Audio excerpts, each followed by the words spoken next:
So good afternoon guys, my name is Vishal. So आज हमारे साथ पुष्पराज भाई दोबारा हैं। क्या हाल है भैया, कैसे हैं? हेलो। तो आप लोगों ने वीडियो देखा होगा हिमालयन 450 का, जो भैया लद्दाख करके आया था, उसका ऑनरशिप रिव्यू हमने डाला था। वो भी आप आई बटन में लिंक आ रहा होगा, आप जाके चेकआउट कर सकते हो। भैया की बाइक थी। उसके अलावा भैया ZX 10R ऑन करते हैं, तो इसके बारे में पूछेंगे कि कैसा रहा इस बाइक का एक्सपीरियंस। और इस बाइक को भैया ने काफ़ी एक्सट्रीमली मतलब लोड कर दिया है, मतलब अच्छी खासी लोड हो चुकी है। तो जानेंगे कैसा रहा एक्सपीरियंस और क्यों लोग 10R इतना ज़्यादा लेते हैं। तो स्टार्ट करते हैं भैया। पुष्प भैया आप ही बताओ, मैं कुछ नहीं पूछूंगा फिलहाल कि क्यों 10R। हाँ, तो 10R है, सबसे फर्स्ट पॉइंट है प्राइस। हाँ, ये प्राइस को कोई नहीं वेट कर सकता क्योंकि लीटर सेगमेंट के अंदर सबसे सस्ती कह सकते हैं। हाँ, हाँ, क्योंकि आप इटालियन ले लो, हाँ, फिर जापानीज ले लो, जापानीज के अंदर भी ये सबसे सस्ती है। क्योंकि अगर GSX 1000R की बात करें, वो भी अभी हाल फिलहाल अवेलेबल नहीं है, बट वो भी अवेलेबल थी उस टाइम पर। वो 24 की प्लस थी। हाँ। और ये अपने को ये 2022 का मॉडल है, 2024 का मॉडल है। यस। और ये आपने कितनी चला दी? ये चल गई है 9000 किलोमीटर। और ये कितने की ऑन रोड पड़ी थी आपको? मेरे को ऑन रोड पड़ गई 19 के आसपास, क्योंकि मैंने कुछ एक्स्ट्रा चीजें भी लगवाए थे। अच्छा, 19 के आसपास ऑन रोड गई और 9000 किलोमीटर चल गई, तो अच्छा खासा मतलब फिगर है 9000 किलोमीटर। तो कैसा रहा आपका एक्सपीरियंस इस बाइक को लेके? ऐसा बोला जाए तो 10R मैंने चलाई थी, क्योंकि 10R तो अवेलेबल है, दोस्तों की चलाई थी। तो आइडिया इससे पहले आप बूसा चला रहे थे? हाँ, इससे पहले बूसा के बाद आपने 10R पे अपग्रेड किया। हाँ। तो कैसा एक्सपीरियंस रहा? हाँ, तो बूसा में क्या है, वो एक रॉयल फीलिंग आती है, बैठ के वो ले जा रही है कोई। हाँ। तो इसमें क्या है, फिर इसमें पता चलता है लीटर क्लास सुपर स्पोर्ट्स क्या होती है। तो एग्रेसिव जो फील आती है वो चली जाएगी 14000 RPM, वो उसमें पता चलेगी। तो पूरी निम्बल, वो भूसा तो अलग कैटेगरी थी, तो ये पूरी निम्बल झुका दो, कर दो, कुछ भी कर दो, उससे हल्की, तो बढ़िया है पूरा। प्लस ब्रेक्स में भी उससे बेटर है। यस, भूसा के ब्रेक से क्या बोलूं, 2 भूसा के ब्रेक्स के बराबर। हाँ, कह सकते हो इस चीज़ के मामले में। सो अगर इस बाइक के अगर हम एक्सेसरीज की बात करें, तो उसमें आपने काफ़ी सारे, चलो एक्सेसरीज के हम बाद में बात करेंगे, फिलहाल हम बात करेंगे एक्सपीरियंस की कि 10R का मन क्यों बनाया आपने? 19 लाख रुपए खर्च किए, थोड़ा पैसा डाल के ही नहीं सोचा कि 1000R में स्टैंडर्ड ले सकता हूँ। स्टैंडर्ड में आपको भी सारे मतलब मैक्सिमम फीचर्स मिल जाते हैं, वो भी आपको 21-22 की ऑन रोड मिल जाती है। आई एम नॉट श्योर उस टाइम पे जब ली थी 22 लाख रुपए के आसपास आपको ऑन रोड मिल जाती। और प्री ऑन्ड में नहीं सोचा आपने इस बाइक के बारे में, नया ही लिया, तो ऐसा क्यों? हाँ, तो इसका प्लान बना था जब मैंने बूसा बेच दी। अच्छा। तो मैंने एक इंटरमीडिएट बाइक ली थी, डुकाटी स्क्रैम्बलर, ठीक है। बिल्कुल। वो मैं लिया था स्पेशली लद्दाख राइड उस साल के लिए मैंने खरीदी थी। तो उस समय फिर लद्दाख से वापस आने के बाद वो इतना इंटरेस्ट नहीं था उसमें, तो मैंने वो बेच दी। फिर लीटर क्लास लेने में हम लोगों ने तब सोची थी, हम 3 दोस्त थे, हम लोगों ने सोची थी कि सब एक ही लीटर क्लास उठाएंगे। तो मेरा सबसे पहला ऑप्शन था CBR ट्रिपल आर।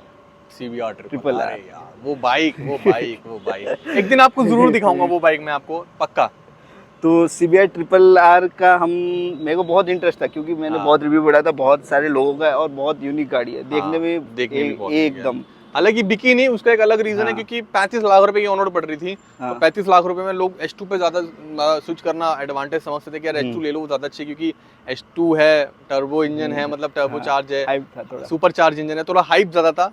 उसकी हाइप ना होने की वजह से और प्राइस बहुत ज्यादा, इस वजह से बिकी नहीं। और इवन मतलब 7-8 लाख रुपए के डिस्काउंट पे वो बाइक बिकी है। हाँ। लेकिन अगर आप लेने जाओ आज की डेट में वो बाइक, तो आपको नहीं मिलेगी। नहीं, बस उसी पॉइंट में मैं आना चाहूंगा, क्योंकि तब डिस्काउंट चल रही थी। हाँ।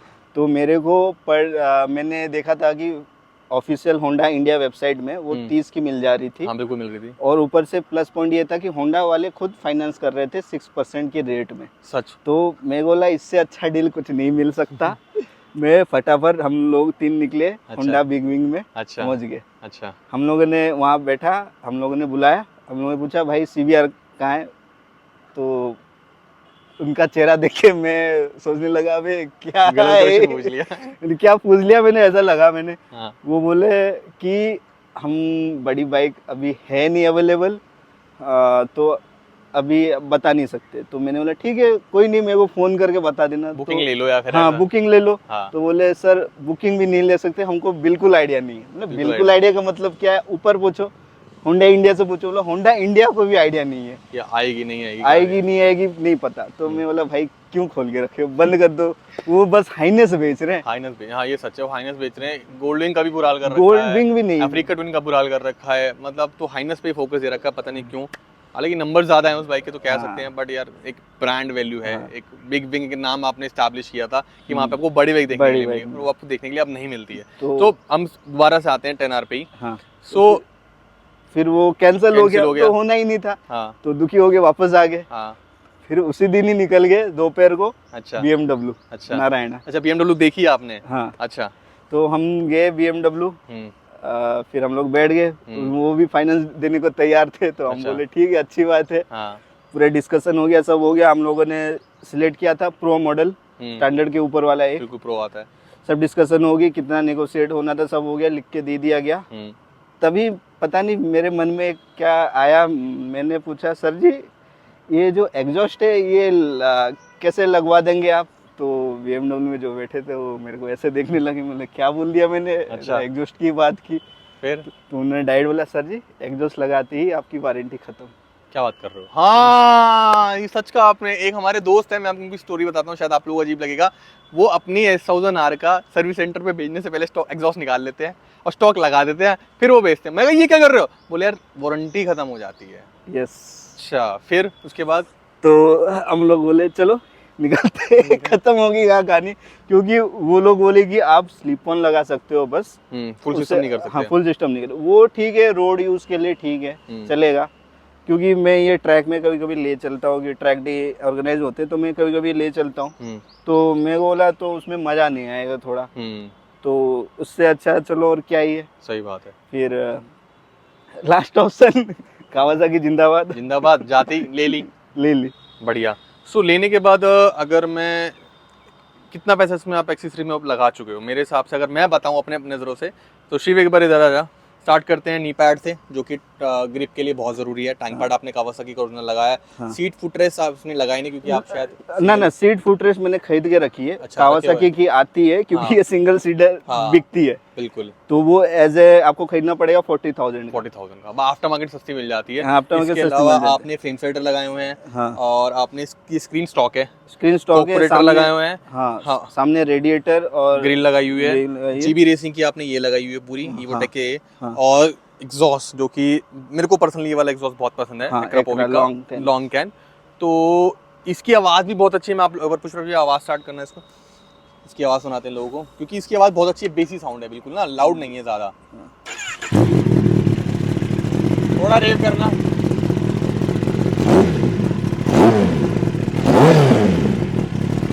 अब देखो एक बात बताता हूँ, मैं बंद कर दो। अब मैं बिल्कुल ना कैन के बिल्कुल पास बैठा हुआ था, और फिर भी मेरे को कोई दिक्कत नहीं थी। अगर इसके जगह शॉर्ट कैन होता ना, तो मैं यूँ हो जाता दूर, क्योंकि इतनी लाउड हो जाती है। और ये बिल्कुल अच्छा साउंड है, बेसी साउंड है, और आप अगर आरपीएम बढ़ाओगे ना, खींचोगे, तो अच्छा खासा आवाज़ भी देता है। तो ये प्लस पॉइंट है इस एग्जॉस्ट के। तो ये आपने एक्सेसरी लगाई। इसके अलावा आपने इसको ट्यून वगैरह भी किया, तो ट्यून वगैरह करने की जरूरत क्या पड़ेगी मुझे बताओ। 210 bhp कैसे प्रोड्यूस करती है स्टॉक में ये? 210 bhp जो कंपनी क्लेम करती है डॉक्यूमेंट में, हाँ, वो है क्रैंक bhp। क्रैंक bhp, बिल्कुल। वो पीछे आते आते व्हील पे 12 to 15% लॉस होके आ जाती है, ठीक है। मतलब वो less than 200 bhp? Yes, less than 200 bhp। अच्छा, क्योंकि इसलिए मुझे लगता क्यों नहीं है कि मैं ये तभी बोलूँ कि भागती क्यों नहीं है, भागती क्यों नहीं है, मेरे को लगता है कि यार। तो और ऊपर से प्लस पॉइंट है कि जो अपने government rules and regulations BS6 की वजह से जितने लगा दिया, हाँ, तो जितने सारे रेस्ट्रिक्शन हो सकते हैं भाई साहब डाल देते हैं, तो उसकी वजह से पूरी बंद पड़ी रहती है, पूरी चोक्ड है, मतलब पावर पूरी चोक्ड है। तो वो स्ट्रीट यूज के लिए ठीक है, चलेगा, तो जितना आप पता फर्क नहीं पता लग जाएगा, लेकिन ट्रैक में लेते ही आपको पूरा पता लग जाएगा कि हाँ, क्योंकि आप कम्पीट कर रहे हो ऐसे प्रोफेशनल लोगों के साथ चलाते हो, तो आपको लग ही जाता है भाई उसकी जा रही है, मेरी कहाँ है, मेरी क्यों ऑटो चल रही है। ये आपने ट्रैक डे करने के बाद लगवाया, ट्रैक डे करने के पहले लगवाया ना? ये क्योंकि तब तो बहुत नई गाड़ी ही थी, 1000-2000 ही चली थी तब, ट्रैक डे की थी तब, इतने मॉडिफिकेशन करने की जरूरत नहीं है। मतलब ट्रैक करने के बाद आपको लगा कि यार पावर नहीं आ रही है, इसलिए आपने इसके बारे में सोचा। क्योंकि वो इंसिडेंट हुआ, क्योंकि मेरे भाई की CBR है फायर ब्लेड, हाँ, पुरानी वाली है, पुरानी मॉडल है, तो वो क्या है, रो बाइक है। हाँ बिल्कुल, रो, इसमें तो ABS के अलावा कुछ है भी नहीं। हाँ, तो BIC में एक स्ट्रेच आता है, लंबा सा स्ट्रेच, वहाँ पर सब खींचते हैं पूरी। हाँ, वो 300 चली जाती है हाँ, स्ट्रेच पे आराम तो से। उस स्ट्रेच में भाई वो पुरानी मॉडल बाइक ने मेरे को ओवरटेक कर ली। और वो तो BHP भी ज्यादा नहीं है, वो हाँ, 185 BHP का प्रोड्यूस हाँ, करती है। पर बहुत बड़ी बात है, इस बाइक को उस बाइक ने काट दिया। हाँ, क्योंकि हम सेम चल रहे थे, हाँ। वो चला गया, मैं रह गया। तो वो थोड़ा लगा कि यार ये ज्यादा तो पुरानी बाइक लेके चल रहा है और मैं नई बाइक लिए, इलेक्ट्रॉनिक्स भी है, फिर भी मैं काट पा रहा हूँ। हाँ। बट एक बात बताऊँ, जो पुरानी बाइक का फील है ना चलाने का, वो अलग है। ये तो सच है। वो तो वो पता चलती है, हाँ। एक्सीलेटर मोड़ने से ही पता चलती है। हाँ, ये बाइक है, कुछ पावर है, कुछ फील है। तो उसके बाद मैंने सोचा कि कुछ तो करना पड़ेगा track day, next track day से पहले। अच्छा। तो मैंने इसके लिए यूएस क्या बोलते हैं, ऑस्ट्रेलिया से उलिच रेसिंग की ट्यूनिंग किट मंगा दी पूरी। अच्छा, तो क्या हम देख सकते हैं इसमें? काउल के नीचे ही होगी वो तो शायद। थोड़ी काउल के नीचे ही है। अच्छा, मैं करके दिखा देता हूँ। शिव पास एक बार दिखाते हैं भैया को। तो उलिच रेसिंग की जो लगी है किट, वो यहाँ पर लगती है, जो उसके ECU की कम्युनिकेशन पोर्ट में लगती है, फिर वो पूरी अंदर लगी है। समझ गया। तो उसको, क्योंकि वो थोड़ा सा बड़ा, इतना कुछ मतलब है। हाँ, क्योंकि थोड़ा सा बड़ा यूनिट है, तो उसको थोड़ा जगह चाहिए रहता है। ये दिख गया यहाँ से ना। हाँ, ये रहा, पूरा निकाल लेते। अच्छा, अरे वाह, ये भी प्लस पॉइंट है कि चलो पूरा निकल गया यार इजीली। सीट तो ऐसे निकल जाती है। हाँ, अरे वाह, ये डिवाइस है भैया। हाँ, ये है उलिच रेसिंग की ट्यूनिंग किट। ये दोनों आते हैं उसके साथ। अच्छा, ये दोनों आते हैं। हाँ, ये है उसका O2 सेंसर का कंप्यूटर ना है बार बार। हाँ, ना ये ऐसा बोला जाए, क्योंकि मैंने ये ली है ऑटो ट्यून किट। अच्छा। तो जैसे कि आपका आता होगा डायनोजेट का, बिल्कुल आता है, हमने वही देखा है, PC5 भी देखे हैं हम लोगों ने। तो इसमें वही है चीज कि ये ऑटो ट्यून कर देगी, प्लस आप एक्स्ट्रा अपने हिसाब से ट्यून भी कर सकते हो, मैप चेंज कर सकते हो। आपको इसको लगाने के बाद ये कितने का पड़ा वैसे ऑन रोड यहाँ पे लाने के बाद आपको?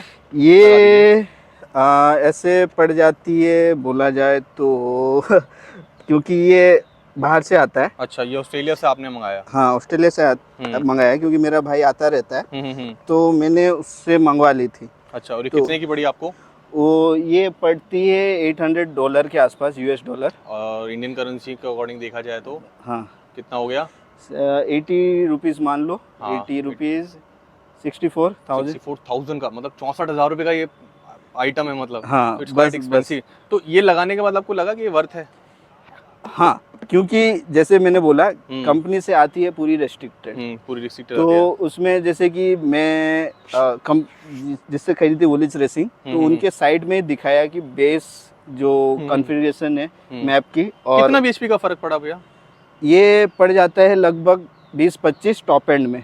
20-25 टॉप एंड में? हाँ, क्योंकि इसका जैसे कि फुल थ्रोटल में जैसे 100% थ्रोटल मोड़ रहे हो, तो उसमें भी 80% इंजन खुलता है। अच्छा, उसमें मैप में वैसे स्पेसिफाई है कॉन्फ़िगरेशन में। अच्छा, मैं आपको स्क्रीनशॉट प्रोवाइड कर दूंगा। हाँ, बिल्कुल। तो आप दिखा सकते हो। तो आप देखना, कंपेयर करके दिखाया कि जब आप 5th gear, 4th gear, 6th gear में 100% थ्रोटल देते हो, तो तब भी आपकी पूरी थ्रोटल खुलती नहीं है, क्योंकि ये राइड बाय वायर है और इंजन कंट्रोल रहती है, तो उसके हिसाब से पेट्रोल छोड़ते हैं इंजेक्टर, और उस हिसाब से बटरफ्लाई खुलते हैं, तो उसके हिसाब से फुल्ली खुलती नहीं है इंजन, फुल थ्रोटल पोटेंशियल जाती नहीं है 100%। सच है, ये तो चलो मेरे को समझ में आ गया कंसेप्ट। तो मतलब आपका कहने का मतलब इट्स वर्थ, मतलब इस बाइक के लिए वो प्रॉपर पोटेंशियल इसका बाहर आने लग गया। हाँ। सो एक जो बड़ा थोड़ा कंट्रोवर्शियल सा क्वेश्चन है यार, माइंड में आ रहा था, सोच रहा था पूछूं आपसे, कभी आपने भी ये सोचा है कि यार टेनर पे इतने ज़्यादा लोग एक्सपायर क्यों होते हैं?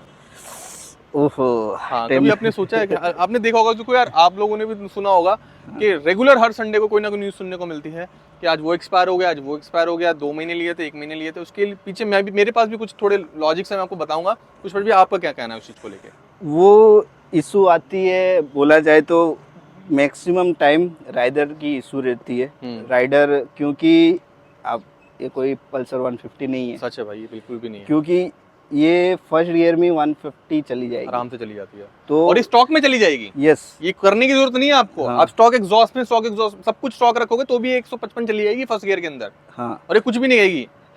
तो वही है कि बच्चे लोग क्या करें, आजकल एक्सेसिबल हो गई इतने में, सस्ती है यानी सस्ती तो नहीं है, बट हाँ, लोगों को एक्सेसिबल हो गई है बहुत ज्यादा, इजीली अवेलेबल है। पहले तो एक्सपीरियंस वगैरह पता नहीं क्या क्या चाहिए होता था, तो अभी क्योंकि हम लोग के कंट्री में यूरोप के हिसाब से ऐसे लाइसेंस नहीं है कि बड़ी लिटर क्लास बाइक में अलग लाइसेंस, छोटी बाइक में अलग लाइसेंस, सिंगल लाइसेंस में सब लाइसेंस मिल जा रही है। तो लोग इजीली ये सब 1000 सीसी बाइक उठा ले रहे हैं। तो ठीक है आजकल क्योंकि कंपनी मोड्स दे देती है तो थोड़ी बहुत चली जाती है।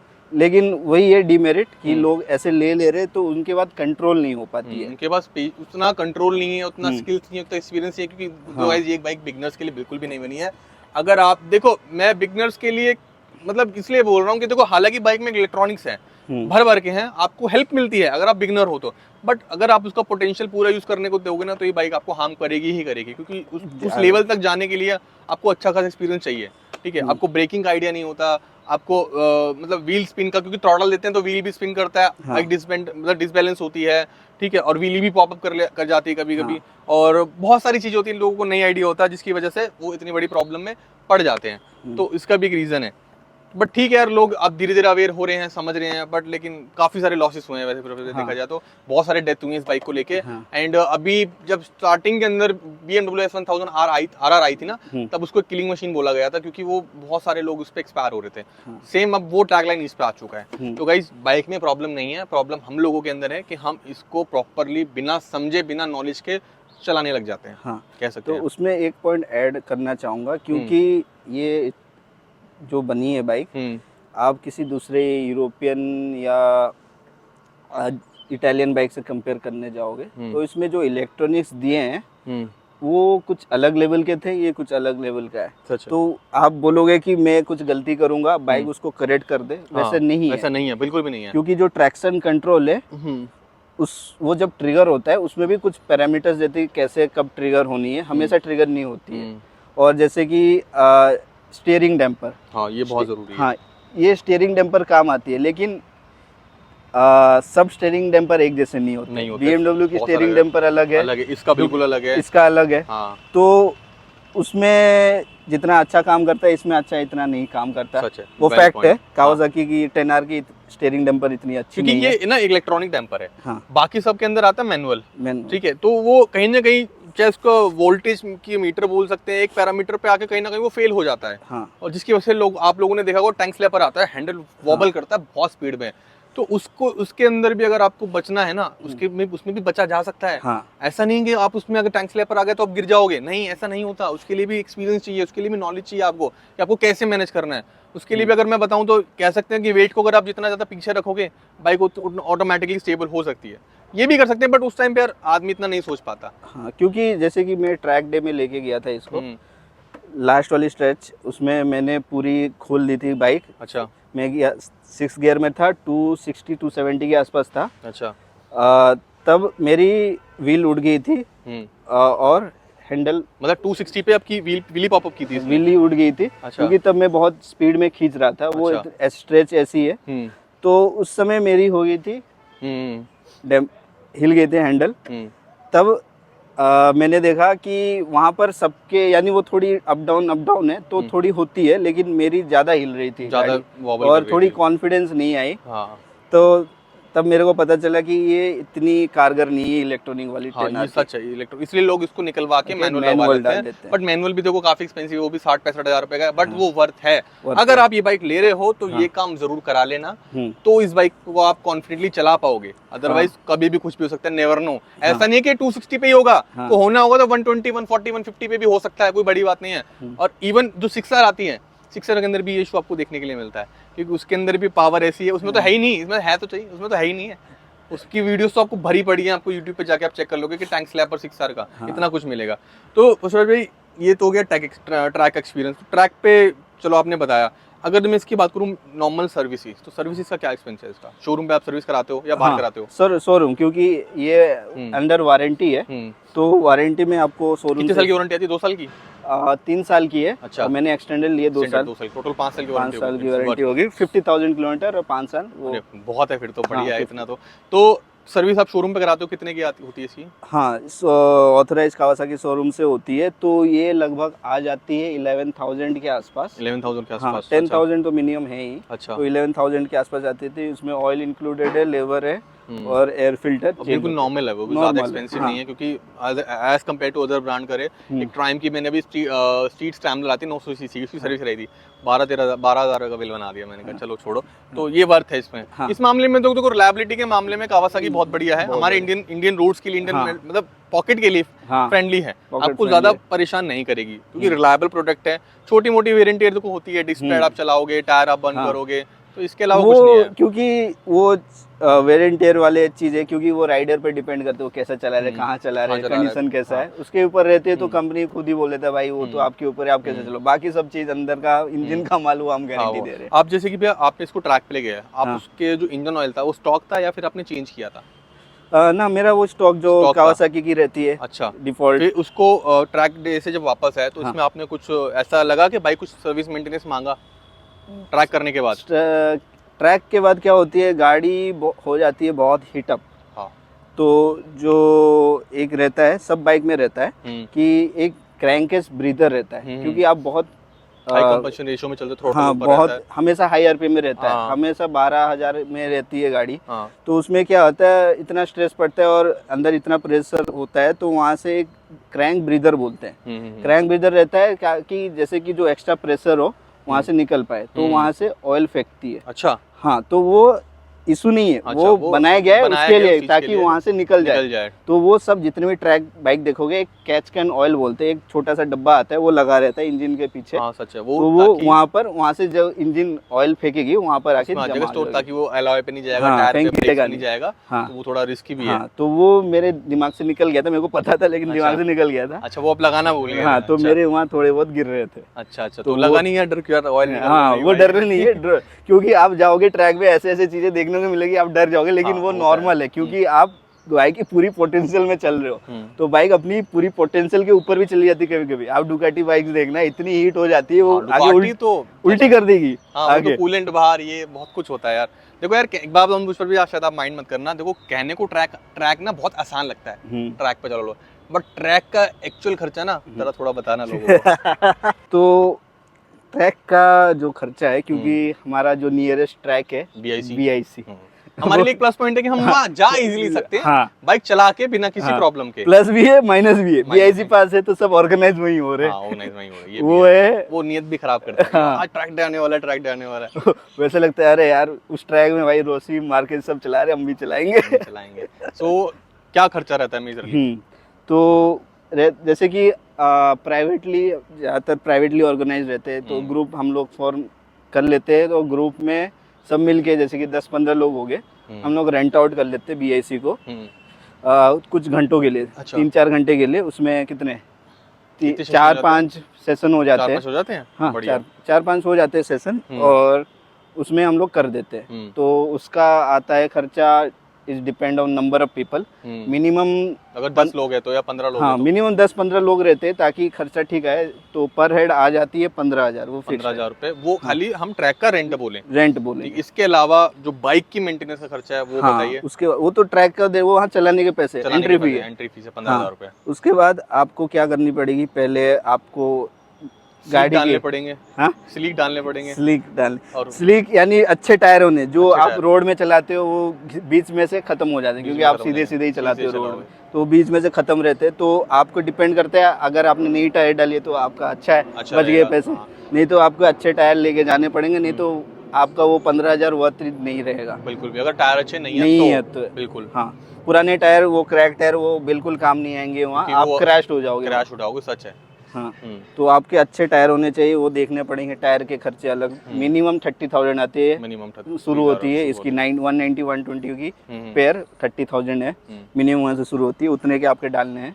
उसके बाद आपको इंजन मेंटेनेंस करनी है। जैसे कि आप चला रहे हो तो आपको देखनी है आपकी इंजन ऑयल कितनी है, अगर चाहिए तो टॉप अप कर लेना, अगर गंदी हो गई तो सर्विस करा देना पूरी। उसके बाद आप चेन वेन मेंटेनेंस कर देना। उसके बाद ब्रेक फ्लूइड ठीक कर लेना, क्योंकि ब्रेक फ्लूइड अपग्रेड करने की जरूरत पड़ती है .4 के अलावा, चल जाता है? अगर मैं बोलूँ तो, अगर आप बिगिनर हो, पहली बार आए हो तो या दूसरी बार आए हो, तो चल जाती है, क्योंकि आप इतने फोर्स नहीं करोगे। लेकिन मैंने इसको अपग्रेड करने की जरूरत पड़ जाती है, क्योंकि मैंने देखा है, जैसे कि हम लोगों ने ISBK में गए थे, जहाँ ट्रेनिंग हो रही थी, लोगों की इतनी हीटअप हो गई थी, धुआं छोड़ रही थी, क्योंकि उन लोगों को आइडिया नहीं था कैसे कहाँ ब्रेकिंग करनी, तो वो ब्रेक का बहुत ओवर यूज कर रहे थे, तब लिक्विड बॉयल होने लग जाती बॉयल है। होने लग जाता है, सच है। हाँ। और कुछ लोग तो ब्रेक कैलिपर को ठंडा करने के लिए एक वो एयर इंटेक्ट आता है, वो एयर भी इंटेक डालते हैं, वो डालते हाँ, हैं। बहुत सारी चीजें करते तो जैसे कि जो रेगुलर ट्रैक डे करते हैं वो लोग, वो 660 डिग्री वाली बॉइलिंग टेम्परेचर वाली डाल के लेके जाते हैं, वो बहुत अच्छी काम करती है। समझ गया। इसके अलावा डिस्पैच वो स्टॉक चल जाते हैं, उसमें भी आप अपग्रेड करते हो? जैसे ऐसे सुना है मैंने कि सीएल ब्रेकिंग ट्रैक के लिए बहुत अच्छी है। ज़्यादातर जो भी ट्रैक जाते हैं वो सिंटेड वाले यूज करते हैं, प्रो रेसिंग वाले आते हैं, जो हम लोग यूज करते हैं वो स्ट्रीट वाले ही है। तो फुली सिंटेड वाले आते हैं, वो अच्छे ग्रिप पकड़ाते हैं, वो चाहिए ही चाहिए। ब्रेकिंग चाहिए, क्योंकि आप चले जाओगे 300 थोड़ी वो हमेशा चलाओगे, हमेशा थोड़ी चलाओगे, टर्न लेनी पड़ेगा, ब्रेकिंग करनी पड़ेगी आपको, और ये रहता है आपको, क्योंकि रेस है, आप फुल स्पीड में जाओगे, फुल स्पीड में आपको वहीं रुकनी है, तो आपको वैसे स्ट्रॉन्ग ब्रेक चाहिए, नहीं तो आप जाओगे अंदर, हाँ घुस जाओगे वरना। और जनरली ऐसा होता भी है, ट्रैक पे देखने के लिए बहुत मिलता है ऐसा लोग ना, 1-2 ट्रैक पे निकलते कोई वो हो जाता है गड़बड़ ना, क्योंकि आप ट्रैक में चलाते हो और इतनी ओवर हीट हो जाती है ब्रेक, उसके बाद काम करने बंद कर देते, फेल हो जाती है, फिर वो आपको आप ब्रेक नहीं लगेगी, तो आप इतना एक्सपीरियंस नहीं है कि आप इंजन ब्रेकिंग यूज कर पाओ, या आप कॉर्नर पे थोड़ा संभाल पाओ, तो उस चीज के लिए वही है, तो हो जाता है। तो नाना करते हुए अगर ट्रैक का खर्चा माने अगर एक दिन का, तो मरे से मरा 60-70 हज़ार रुपए कहीं नहीं गया। हाँ, इतना फ्यूल वगैरह मिला के, फ्यूल आपको लेके जाना पड़ेगा, क्योंकि वो भी 97 चाहिए वहाँ पे आपको। हाँ, वो हम लोग तो वहाँ 100 डालते हैं। अच्छा, 100 डाल रहे थे आप? हाँ, 100 और महंगा हो गया। हाँ, 100 तो 150 की आती है, तो वो डालनी पड़ती है, और जो माइलेज है माशाल्लाह वहाँ तो खतरनाक है, ऐसे ही तो 10-12 दिखाती है। अच्छा, वहाँ तो भाई साहब अंदर आओ, एंट्री हिला के देखो, कावासाकी में तो मीटर भी नहीं है भाई, मीटर भी नहीं है, हिला के देखो क्या है, देखो है या नहीं है, और डालो। मतलब और आपको 10 लीटर लेके जानी पड़ेगी मिनिमम 10 लीटर। मतलब कहने का मतलब 60-70 हज़ार रुपए का आपका मरे से मरा एक्सपेंस है, एक दिन का खर्चा आपको लोग बता रहा हूँ। हाँ। बाकी आपके ऊपर है, लोग देखो करने को ट्रैक में ना कोई अंत नहीं है, मतलब ट्रैक का कोई अंत नहीं है, इतना कुछ है करने के लिए। इस बाइक में अगर आप चाहो ट्रैक रेडी करने के लिए, इसमें आप 15-20 लाख रुपए तक इजीली लगा सकते हो, इतना कुछ आता है इस बाइक के लिए ट्रैक रेडी करने। फेयरिंग आती है, और भी ज्यादा अपग्रेड्स आते हैं, फुल सिस्टम एग्जॉस्ट, पता नहीं क्या क्या नहीं आता। कभी ट्रैक पे जाने का मौका मिला तो कोई एक ट्रैक रेडी बाइक देखना, उसके जाके ऑनर से पूछना कि भैया एक्सेसरी में कितना पैसा खर्च हो गया रेडी करने में, वो उसके दिल पे ना ऐसा लगा आपने क्या क्वेश्चन कर लिया, क्योंकि जेन्युइनली बहुत पैसा लगता है। तो भैया अगर मैं सिटी राइड, सीट राइड के लिए बोलूँ तो 10R आप रेकमेंड करते हो कि लोगों को लेनी चाहिए? सिटी राइड चल जाती है, डिपेंड करता है, लेकिन जैसे कि अभी कुछ दिन पहले ही ट्रैफिक जाम हो गया था, मैं बीच में रह गया। अच्छा, तो गाड़ी बंद के कगार में आ गई थी, पूरी हाई टेम्परेचर वार्निंग दिखाने लग गई थी। तो गुड़गांव जिस तरीके से डेवलप हो रहा है अभी मेरे को नहीं लगता वो निकालने के लिए सही है, मतलब स्पेशली पीक आवर्स अवॉइड करो आप, कहने का मतलब ये आप ऐसे जगह जाओ, हाईवे गली है। हमारा शोरूम इस मामले में बहुत अच्छी लोकेशन पे है, रोड थोड़ा ठीक मिल जाता है, ज्यादा जाम नहीं मिलता, आप कभी भी विजिट कर सकते हैं। तो इसके अलावा तो पुष्पराज मेरे हिसाब से ज्यादा कुछ पता नहीं, हम लोगों ने सारे क्वेश्चन क्लियर कर दिए आप लोगों के। फिर भी अगर माइंड में कोई डाउट आ रहा हो तो ये तो नहीं, मैं भैया का इंस्टाग्राम नहीं बोलूँगा, बट आप चेकआउट कर सकते हो। बाकी अपना थॉट थर्टीज के नाम से इंस्टाग्राम पेज है, और डिस्क्रिप्शन नंबर भी होगा मेरा, आप मुझे कॉन्टैक्ट भी कर सकते हो। किसी को कोई सुपर बाइक चाहिए हो तो आप हमें कॉन्टैक्ट कर सकते हो, काफ़ी सारी बाइक्स आती रहती है हमारे पास भी सेल के लिए। सो भैया मेरी तरफ से सारे क्वेश्चन हम लोग क्लियर हो चुके हैं, आपके अकॉर्डिंग कुछ अगर बचा है तो प्लीज़ आप बता सकते हो। ऐसे तो बचा नहीं है, तो मैं यही बोलता हूँ कि आप जब बाइक खरीदने जाते हो, you take your own preference, आप दूसरों की बातें मत सुनो, सच आपको जो पसंद आ रहा है वही लो। सब बाइकें अच्छी है, आपका जो बजट हो रहा है वो ले लो, क्योंकि ऐसा नहीं है कि इसने बोल दिया कावासाकी अच्छी है, उसने बोल दिया डुकाटी अच्छी है, उसने बोल दिया BMW अच्छी है। आप जाओ टेस्ट राइड कर लो, चला लो बाइक। हाँ, ये सबसे बड़ा पॉइंट है कि आप बाइक चलाओ और चलाओ, ऐसा नहीं कि 1-2 यूटर्न मार ली, नहीं भाई, एटलीस्ट कम से कम 10 किलोमीटर बाइक चलाना। उसके बाद आपका डिसीजन मेकिंग लेना थोड़ा इजी हो जाएगा, बाइक का पता लग जाएगा कि ये बाइक मेरे लिए बनी है नहीं बनी है, इतने में भी आपको काफी कॉन्फिडेंस हो जाएगा। क्योंकि सब बाइक की अलग अलग फील है, कोई अंदर बैठ के चलाते हैं, कोई थोड़ी हाइट है, कोई थोड़ी वाइड है, पतली है, वेट है, सबका अलग अलग है, तो जिसको जो सूट करता है उसी हिसाब से बाइक खरीद ले। तो चलो डन है भैया, बाकी thank you so much time देने के लिए, बहुत अच्छा लगा शूट करके, बहुत मजा आया, काफी सारे क्वेश्चन क्लियर हो गए लोगों के। एंड देखो बाइक अच्छी है, बाइक में कोई प्रॉब्लम नहीं है, आपको एक रिस्पॉन्सिबल राइडर बनना है। इस बाइक को लेने के बाद आपकी रिस्पॉन्सिबिलिटी बहुत ज्यादा बढ़ जाती है इस बाइक को लेने के बाद। ऐसा नहीं कि यार 200 bhp है तो कान मरोड़ो तो जहां मर्जी, नहीं, ऐसा नहीं होता। भगाओ, मैं ये नहीं बोलता मत भगाओ, पर जगह देख के भगाओ, रोड देख के भगाओ। और जब भी वीडियो बनाता हूँ ना, इस साले को हमेशा दिक्कत होती है, इस रोस्टर को पता नहीं क्या प्रॉब्लम है साले को। करते हैं इंतजाम। हाँ ये चलो बाकी मिलते हैं फिर नेक्स्ट वीडियो में। तो thank you so much guys, take care, thank you भैया। Thank you.